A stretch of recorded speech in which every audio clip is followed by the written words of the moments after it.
Good evening, everyone. Welcome to the 10th session of the Conclave 2022.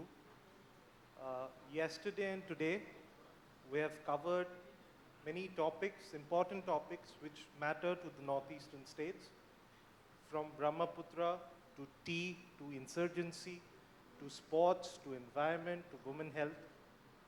Today, I'm co-moderating with Samir Sir, who is also the Principal Secretary to the Honorable Chief Minister of Assam. He has helped me throw some numbers which will be insightful for all of us here and when it's telecasted to our viewers as well. So without much ado, I would like to begin. The topic of this session is investments, jobs, and the 4 lakh crore economy of Assam. Before we set the agenda, I would like to start with one question to Mahindra Singh ji, who is the MD and CEO of Dalmia Bharat Cement. Mahindra ji, Assam is strategically placed to cater to 7 Indian states and has easy access to neighboring countries like Bangladesh, Bhutan, Myanmar, etc. I believe your company has business interests in these states as well. The Actors Policy Asian Highway is already in place. My question to you is, you have been operating in Northeast for the last 10 years. Have you been utilizing this potential to its fullest? If not, what are the challenges that are obstructing you to do so? Thank you. Happy afternoon, ladies and gentlemen. It's a great pleasure to always talk about one of the most important state, which is Assam, as well as one of the most important area of the country, which is Northeast. We are fortunate that we could enter Assam and also Meghalaya at right time, and that too 10 years back. And we have seen the journey of maybe first 6 years and journey of last 4 years also. What we have seen is, in past, we used to see obstructions. In last few years, we are seeing the opportunities. And when I say opportunities, I would say the way mindset of the people, mindset of the bureaucracy, mindset of the politicians has changed, not only in the Assam itself, but in the whole country. Our Honorable Prime Minister has declared in past, first look east and thereafter look northeast. So when the call was from our Prime Minister, I think things have started changing.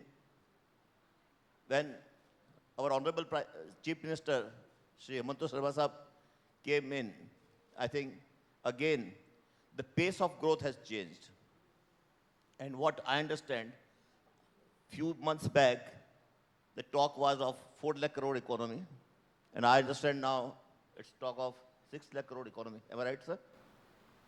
We are more than that. More than that. So this is what it is.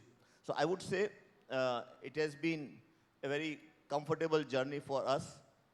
And this is just one of the milestones which we have achieved so far, because we have a long way to go, and we would always like to remain in journey in Assam and Northeast. We would not like to end our journey. And now the second step which would be coming up in our journey, and the milestone would be to set up 2 more cement plants in Umrangshu and Lanka, where we can invest more than, say, 2,000 crore. But at the same time, it's just not the investment, but it is the job opportunities which it can create. It is the message which these plants can send to not only the Indian cement world, but the global cement world, that there can be green cement plant to manufacture green cement.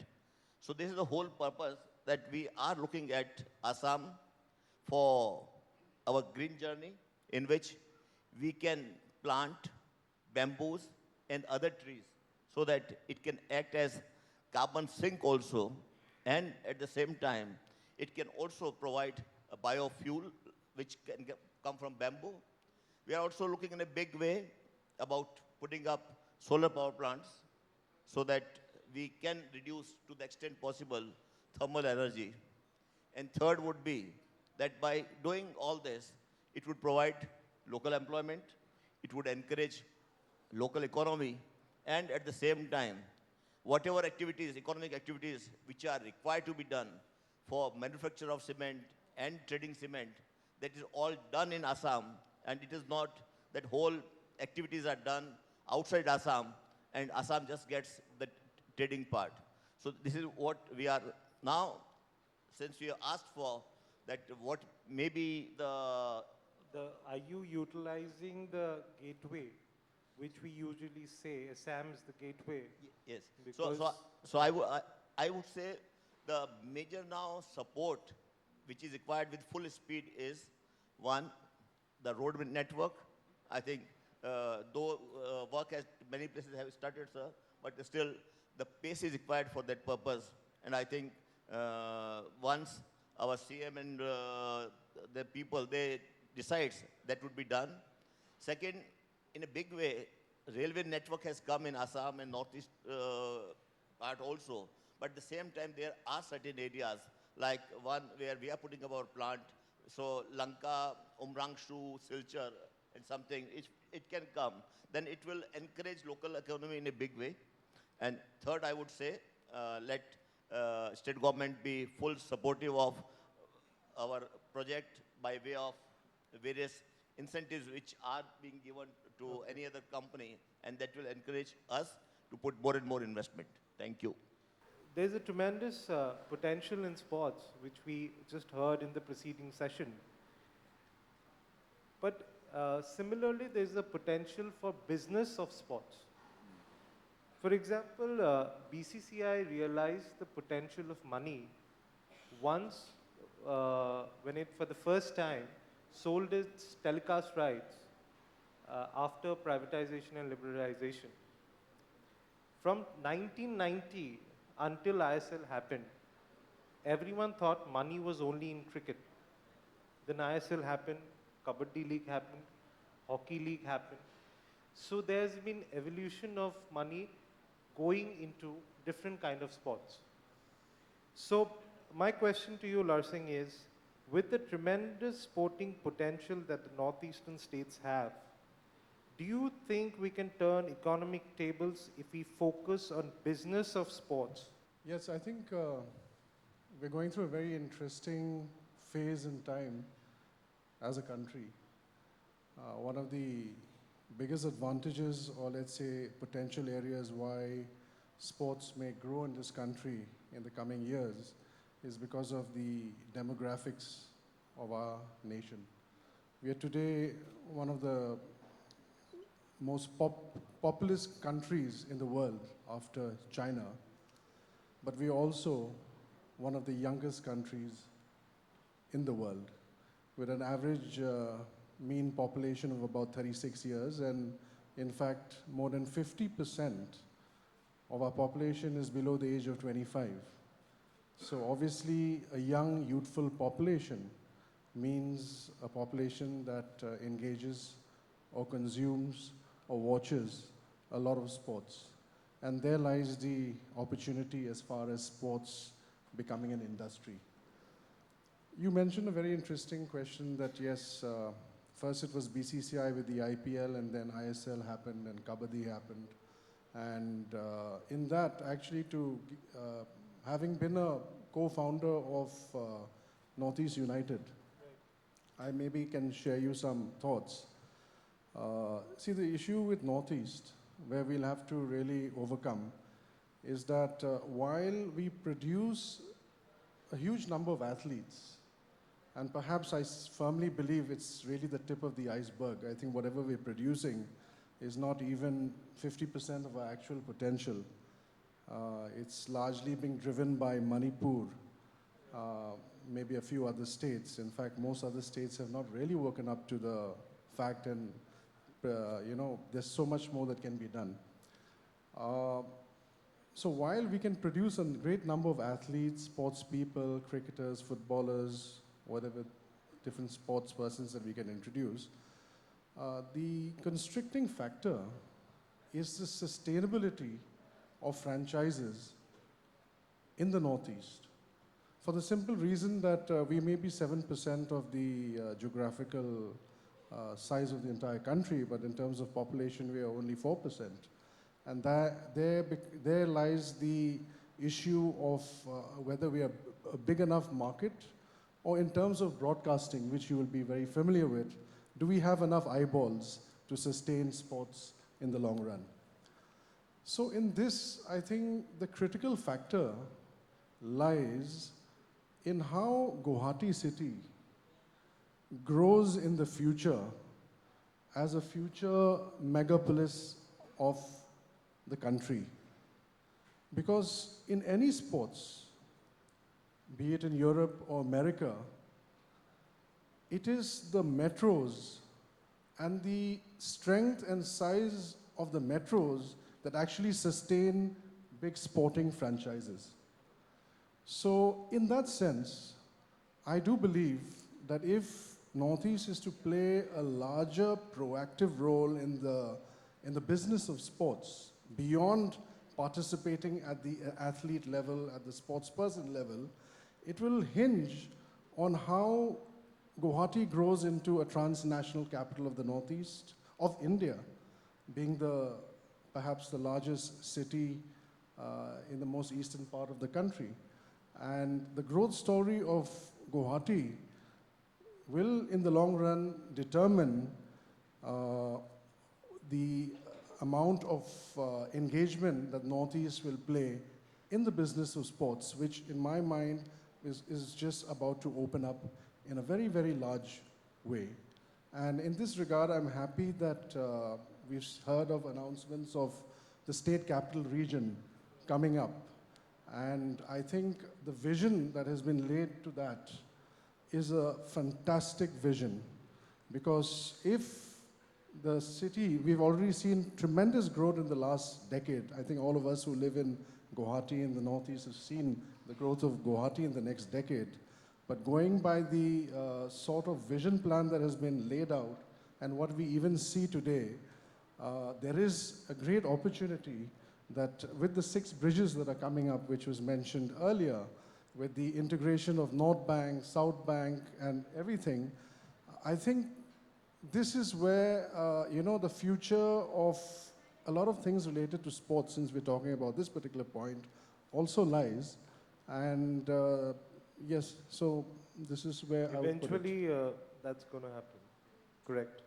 Right. I'll come to Pallav now, and I'll ask Samir sir to kindly intervene in this. And then we have a very insightful presentation from Samir sir, and we'll debate on this while we proceed. Pallav, we have information that Assam is mulling to create a holding company with all the profit-making petrochemical PSUs. You are a financial expert, and the government of Assam says Gujarat has tested this model. Singapore gets 50% revenue from its taxes and 50% from its investment shares. Now, I wish to know from you, how realistic is this idea? And do you think it's going to help the revenue surplus agenda of the government of Assam? Good afternoon, everybody. Thanks, Rishi, for the opportunity. Before starting to speak, I would like to actually speak something on the previous session. Mrs. Chanuji actually spoke about the willpower. There's a saying by Swami Yogananda Paramahansa ji, which says that environment is bigger than willpower. Environment is bigger than willpower. So how so much willpower we all have, if the government creates the environment, things will happen. Is a feeling that is very, very well placed by Swami Paramahansa Yogananda ji. Coming to a question, Rishi, Gujarat has tested this model and have actually found a lot of success in it. So before answering whether it will be successful in Assam or not, let's go and see how the Gujarat model actually is. So 15 years back, when this was envisaged, Gujarat, the port is somewhere in the north, and the manufacturing base is somewhere in the west and south of Gujarat. And the resources to develop infrastructure wherein everything can be connected. And we all know there is a large part of Gujarat which was without water. So there was a lot of resources at that time which was needed to fund the infrastructure. And where could this money come from, these resources come from? So what the government at that time did was to consolidate all the companies, all the PSUs of Gujarat government into one company called GSFC, and which later on actually merged with GSIL. And lot of resources were raised by leveraging that company, that holding company structure. And what happened, just imagine then, the port was connected to Baroda, and the entire water connectivity, port and manufacturing hub started to come across Gujarat. And because of the manufacturing hub that Gujarat became, a lot of GDP growth started happening because of the consumption that people started doing there. A lot of the other countries, the sovereigns have also have done that in the past, and Singapore is a classic example. Right. Khazana in Malaysia is a classic example. Bahrain is a classic example. It is easier said than done. Assam, Samir sir will be able to add more on it. We do not have our own lot of indigenous companies here. The main companies are the petrochemical units, Right. which are national companies, and we have shares in those companies. And raising resources from these companies will only be through the bond and the debenture market. You cannot borrow against these investments. And the biggest advantage that we can get out of this is infrastructure. We can use the resources for economic growth of the state, and also to fund expansion of all these state-owned enterprises. All these state-owned. So what happens is this resources can be used to shift the mantle of investment from PSU to private. So this is a doable model. This has been tested in the past. See, again, as I was saying about the environment, we have a government which is in Delhi and which is in state. Right. And India's economic situation right now is the best that it has ever been. If it can't be done now, it will never be done. So Right. that's my take. Samir sir, I'll come to you. I want you to elaborate on this a little bit for our audiences here, along with the presentation. Yeah. Sir, I also request one more elaboration here. I have one more question for you. So once you start the presentation, if you can kindly address that as well. Any time. Yes. I didn't know the format of this conclave, so I made a presentation, and I think it will set the agenda in many ways. So good afternoon, everybody. Namaskar. And frankly, I was not supposed to come, and I had kind of requested Rishi to exempt me, but then I was asked, and so this presentation I have made in great hurry, and slightly the economist in me comes to the fore sometimes, but I would like to keep it as short and to a very large extent very, very simple, because the topic of today's this particular session is GSTP, growth, investment, jobs. So I'll just set the agenda. So I'm very thankful to the distinguished panelists on the dais, all who's and who's, and everybody I get to see in the audience also. So this is about the structure of the presentation is that everybody talks about GSDP. What is GSDP? We'll go into slightly in detail. In fact, I'll not make it very technical. And what are the factors which contribute to GSDP? Everybody is talking about 5 trillion economy and stuff like that. What is Assam's contribution to 5 trillion economy? Where do we stand now? What are our key strengths? What are our weaknesses? Where we need to work hard and hard? Before I begin the presentation, I must say that this conclave being organized by Pratidin Group, it's very, very contextual, very timely, and I must compliment everybody associated with this conclave. Mrinalda was the first one to have to speak to me on this, and thereafter Rishi spoke. And I think, as Mr. Singh pointed out, that this is a golden moment. This is what we call, historians will call it the moment of maneuver, the epochal moment. And if we can act now, we go a long way. But in case we miss the bus, then we miss the bus. So Assam time is here. Assam time is here, and I personally feel that it is here and now. Let us make it. So I'll briefly highlight the first slide, previous one. So Honorable Chief Minister Assam, there's a lot of political will. We talked about political will. There's a lot of political will that I get to see.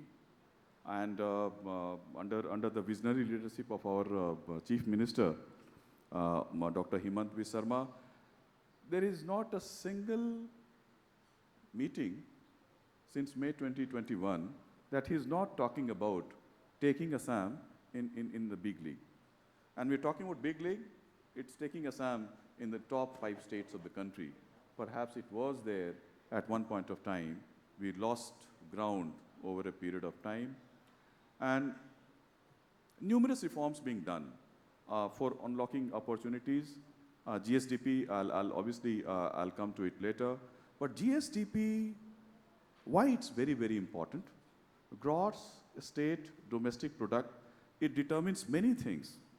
Forget about the borrowing capacity and the financial health. It is the overall indicator of the financial health, economic health, general well-being, Gini coefficient, everything. So next slide. The presentation is long, but I'll try to skip many slides. This is the structure of the presentation, Vision 2026, the current GSDP scenario, need for private investment.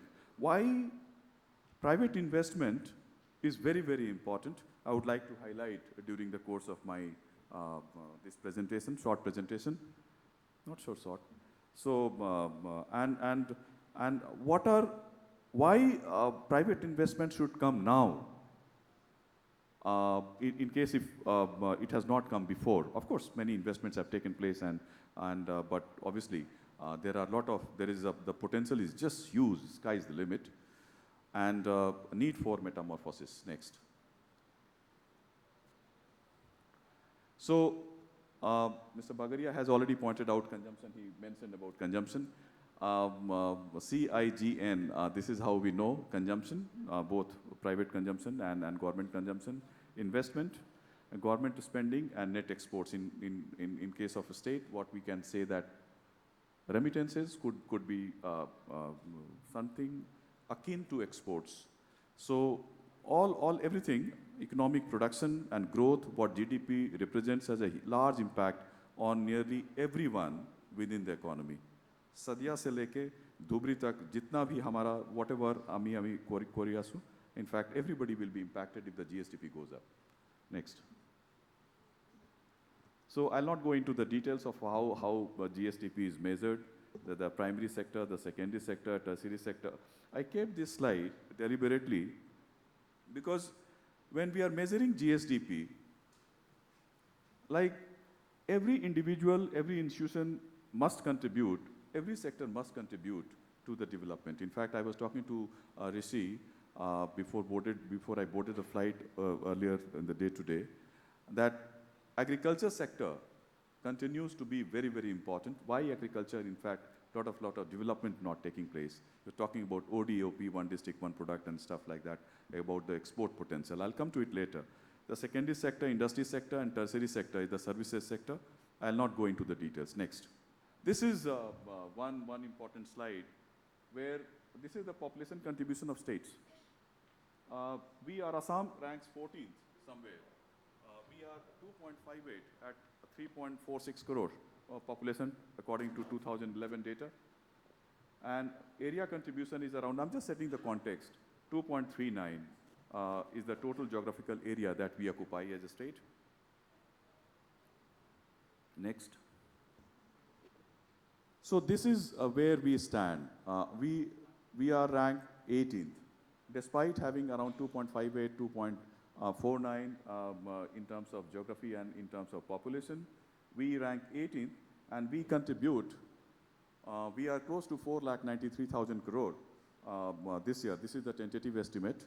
What is being finalized is being finalized for the year 2019-20. It's a Herculean kind of a mammoth exercise that takes place over a period of 2 to 3 years. They take all the data from different sectors, and thereafter they start attributing, and thereafter a lot of aggregation takes place and sub-aggregation takes place. Mr. Bagaria would know as financial expert. But what we are contributing only about 1.58% of the total GDP of India. I'll continue this with a few questions to the other panelists, and again, lastly, pointing some to Samir sir. Larsing, Northeast has always had a big potential for tourism. And at the same time, we have seen in the past, whenever business comes to Guwahati or Assam, like you have also pointed out in your previous comments, when it comes to Guwahati or Assam, it extends to the next neighboring state, that is Meghalaya. Let it be tourism, let it be the retail business, anything. At the same time, all the northeastern states together collectively has never derived a unilateral tourism policy. Meghalaya has one policy, Assam has a policy, Manipur has a policy. But people come to visit Northeast. But Northeast unitedly doesn't have a tourism policy. You are a hotelier yourself. You might have faced certain issues on this. Would you like to say something on this, please? So obviously, the advantage with Meghalaya is that it is very, very close to central Assam. So when I look at Assam, I'm sure this is the way government looks at it as well in terms of dividing it. There are three components. So central Assam is obviously the Guwahati area. And thankfully, because of the, distance between Shillong and Guwahati hardly being 100 kilometers, they're almost twin cities of sorts. So obviously, one thing for sure is that I personally believe that if there's a state in the entire country that has country, I'm saying Northeast, if there's a state which has the highest amount of carriage capacity for tourism, it would be Meghalaya. Simply because we have destinations which can also take a bit of mass tourism, as well as the fact that we're geographically located very, very strategically. And so as long as Assam grows, tourism in Meghalaya is always going to grow because, that's been the general thing all these decades. Meghalaya is a big destination. It's a weekend destination. It's a spontaneous destination for Assam. So from that sense, yes, the more Assam grows, the more tourism in Meghalaya is going to grow. And to your second question in terms of, how do we integrate? I'm of the personal opinion that, you know, it's very, very important that we create a circuit which is world class. And though there are many circuits that can be created around the Northeast, we also have to be practical that we have to go on a phased-wise basis. And in that regard, I do believe that the entire circuit, starting from Dibrugarh, all the way down to, say, Guwahati, skirting up to Shillong and Cherrapunji, offers visitors a sort of an international world-class experience. Because in this little linear sector over a 10-day period, we can give visitors such unique and different elements of nature and culture and visuals which can compete with the best that the country has to offer and definitely what some of us and most of us have seen internationally. So yes, in that regard, you know, if we can develop a Cherrapunji, Kaziranga, Upper Assam circuit, obviously when I say Cherrapunji means Shillong is covered. I think this is where we will all be able to reap, you know, the potential that Northeast has to offer in terms of a tourism destination. But having said that and going into a question, because I wanted to just delve on what Mr. Sameerji has pointed out, he mentioned that 60% of Assam has a population of about 1.2 lakhs per month, which is well below the national average. Because the national average is about 1.8 lakhs. And this is also a concern that we have as a nation because in one area, we've just become the 5th largest economy in the world. And if the trends are the way they are, which I do sincerely believe, it is India's decade. The next 2 decades is going to be India's decade for reasons of our own potential, as well as strategic changes that have happened post-COVID, where India is now benefiting from the amount of investments that are coming internationally, Apple setting up different industries across, and this is something where Assam can capitalize as well in, is that as a country, we are 122 in terms of per capita income.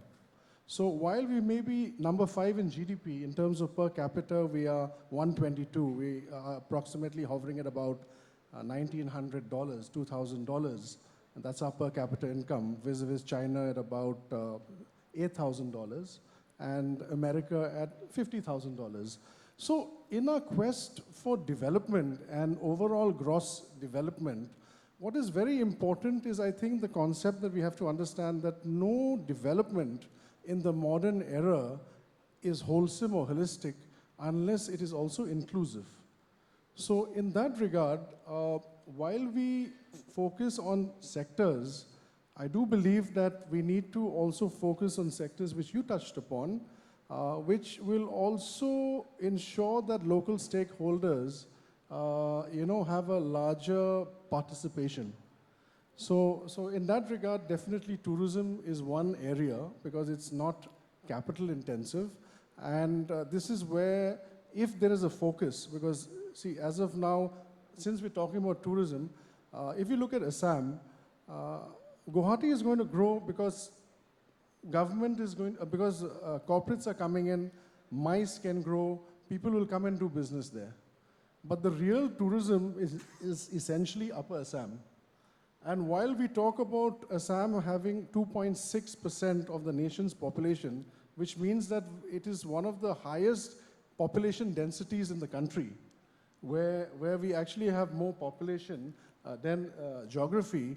But if you divide Assam, perhaps, I'm not sure, sir, Central and Lower Assam is where the population density is. Once you go west or east of Nagaon, the density may actually be lower than the national average. And so these are areas where also offer the maximum amount of potential for tourism.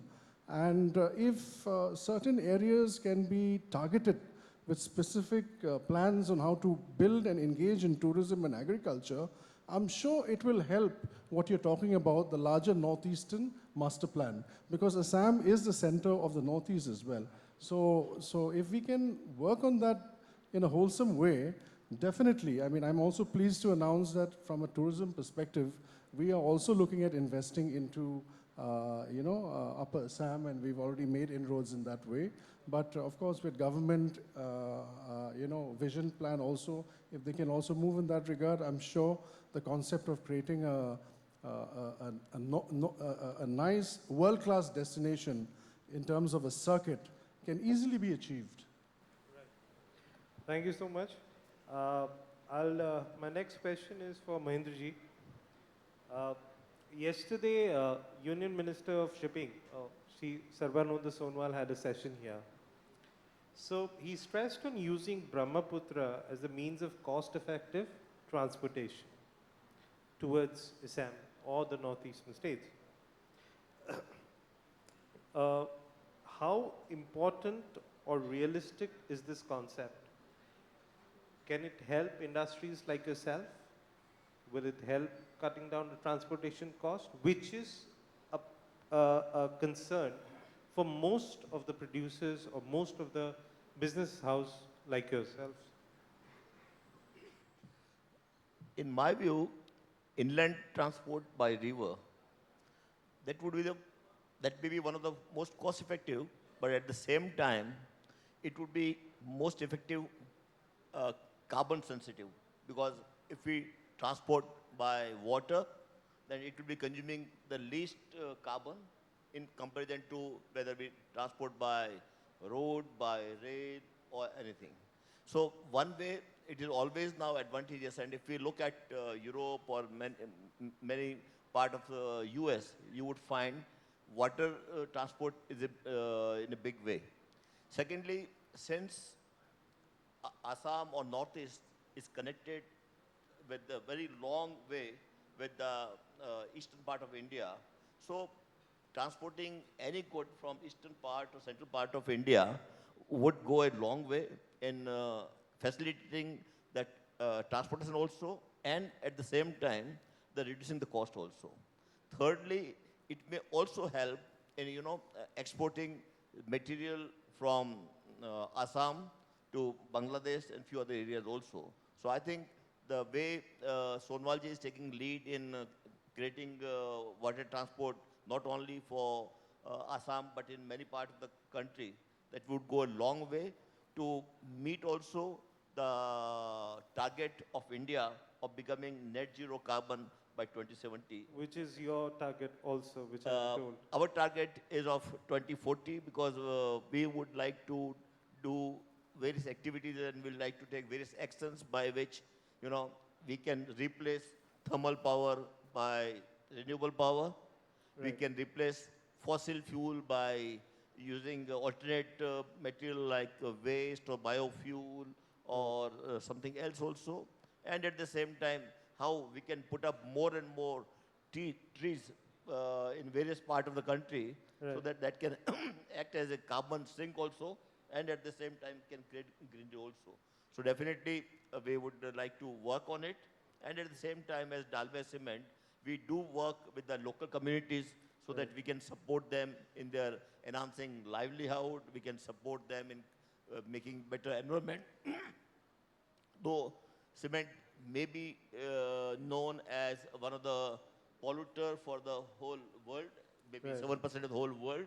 But if I talk of Dalmia Cement, we are having the lowest carbon footprints in global cement world, and our emissions are lower by 40%.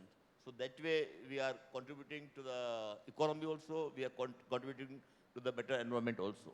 Thank you so much, sir. Pallav, if you have gone through the data, what Sameer sir has presented, so there is a startup policy, then there is a lot of effort which the government is putting in, there is a business park, etc.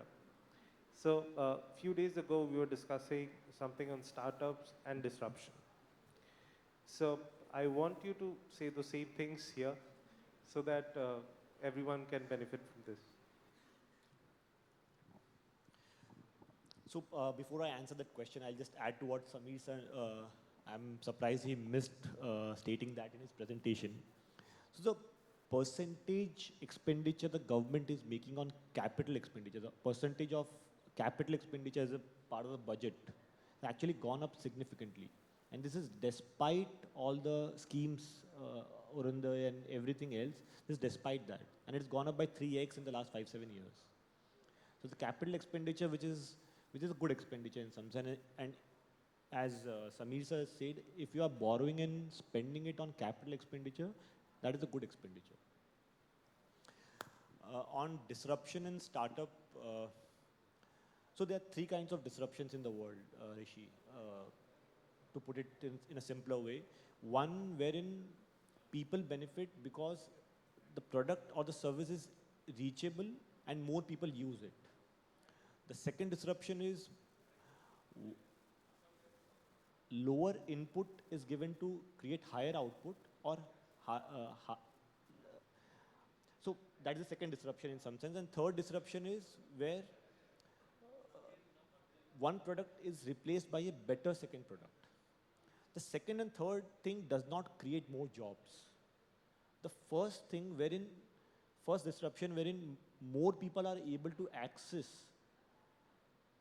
a service or a commodity, that creates more jobs. The classic example is Ola and Uber.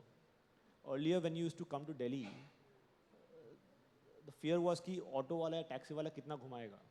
That thing is gone, and so many people got employed because Olas and the Ubers are easily available. Similarly, the Flipkarts and the Amazons of the world. So many jobs got created. It has a flip side to it as well, but job creation actually will happen only if disruption of the first part can happen. So, talking from the government side, the health facilities the government has created is a disruptor in some sense. See, the number of hospitals and the number of medical colleges and the smaller centers that have opened across the state has improved health infrastructure in the state and has also reduced the monopoly of the private hospitals to some extent. So this is my limited take on it. Devasis, please go ahead, your question. Yeah. My question is related to the IT industry. I think we are lacking, we are not recognized as a leader in the IT revolution that is currently happening. And I think things are changing so fast that what you call a new technology, it becomes legacy the very next day. So what is the government of Assam doing to basically develop this industry and also make it a major player in the IT revolution that is currently going on? Thank you. Very good question, actually. IT, we do have an IT policy in Assam. And what we are doing is that it is kind of a spectrum. It is part of overall skill sets. So under the Assam Skill Development Mission, we have launched many programs, many modules, where IT is one of the significant programs, one of the important programs that we have.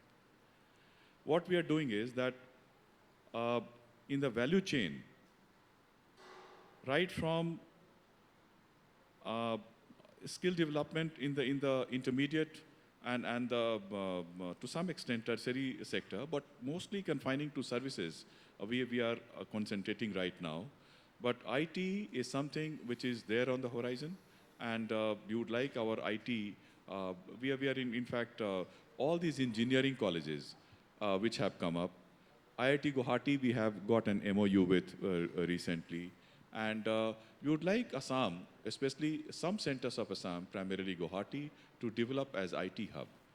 Some interest been evinced.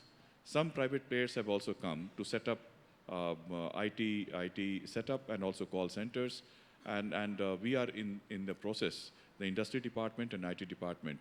But I think we will have to ultimately, as I pointed out during my presentation, we will have to evolve some kind of an enabling environment for the IT segment to come up. What is happening is that the engineering pass outs, most of them, in fact, 6,000 students, the engineers we produce, they all go out. And hardly some of them actually remain to find jobs in the engineering departments of various departments, could be PWD PHE or water resources like and the like. So we have to create an enabling environment, but it is something which is there on the agenda of the government, and we are very conscious, and we are going to take some firm steps towards this. There are two questions on the same subject, so I would like to get the question back to back on startups. Prabhakar Datta first, and then Orindam Bhattacharya, Ambedkar University. My question is very specific and very specifically to Mr. Sameer Sinha ji. What are the benefits? Actually, the government of Assam is offering to the aspirant startups. Thank you. Orindam, the next question. Especially in manufacturing sector. This is Orindam, same question, subject. Hello, sir. Good evening, everyone. So, when we talk about the startups, we don't see much from Northeast region. So, why is it so, and how can we improve this? Very relevant and contextual. Startup, we are, in the last couple of years, probably it has gained a lot of currency. Everybody is kind of talking about it. And under the MSME policy of Government of Assam, we are providing some seed capital under the aegis of Assam Skill Development Mission. And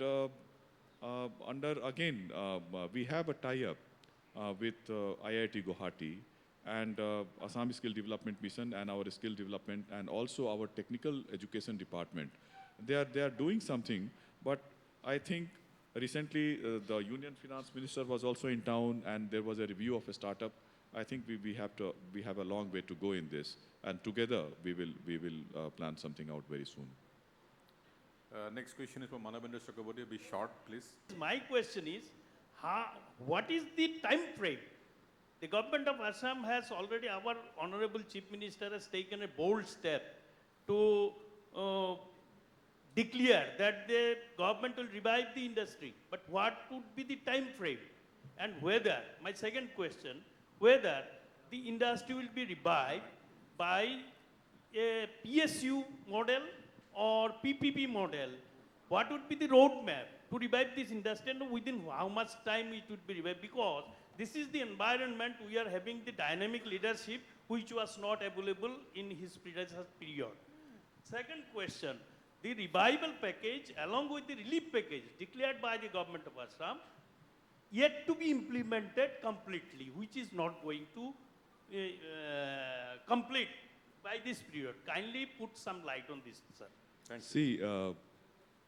See, this is a policy decision and something, whether it is going to be in the PPP mode or Government of Assam is going to invest or private sector is going to invest there or open some.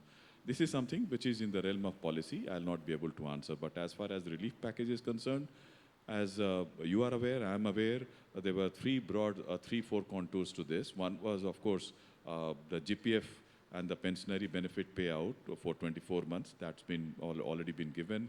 The second was that people who were willing to come out and work in Government of Assam, I think that process is also nearly complete.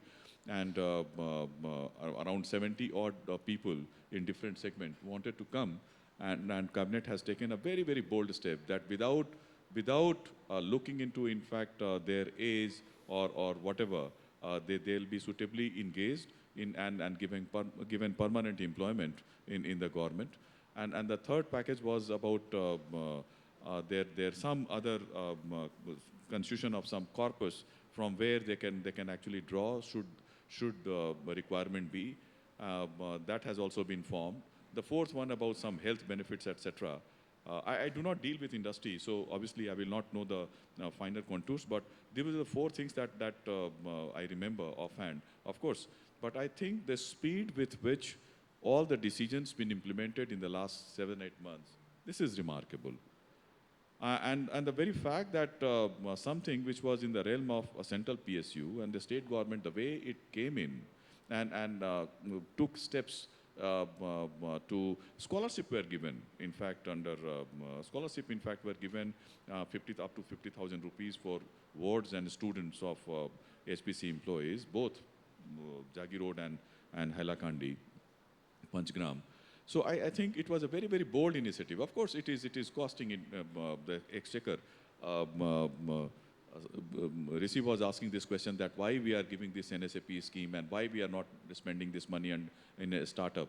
Obviously, we have competing demands like this, where we have to rehabilitate people and provide money under the relief package, which could run in the realm of maybe 600 and 700 crores. So my concern was not this package, it was one- Arunodaya. So what I'm saying is that it is the relief package. In fact, it was a very, very bold decision. Government has come out to support its own people. And a lot of relief already there. People who are suffering and not getting their salary, it's a very unthinkable situation. Not getting their salary for months and years together. Today they are happy. They have got some money in their pocket. They have gone home. And some of the eligible ones, they have got permanent employment in the government. So nothing can be better than this.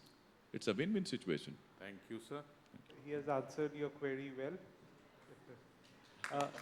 Thank you so much for being a lovely audience. Thank you so much for the panelists for flying in from the different places.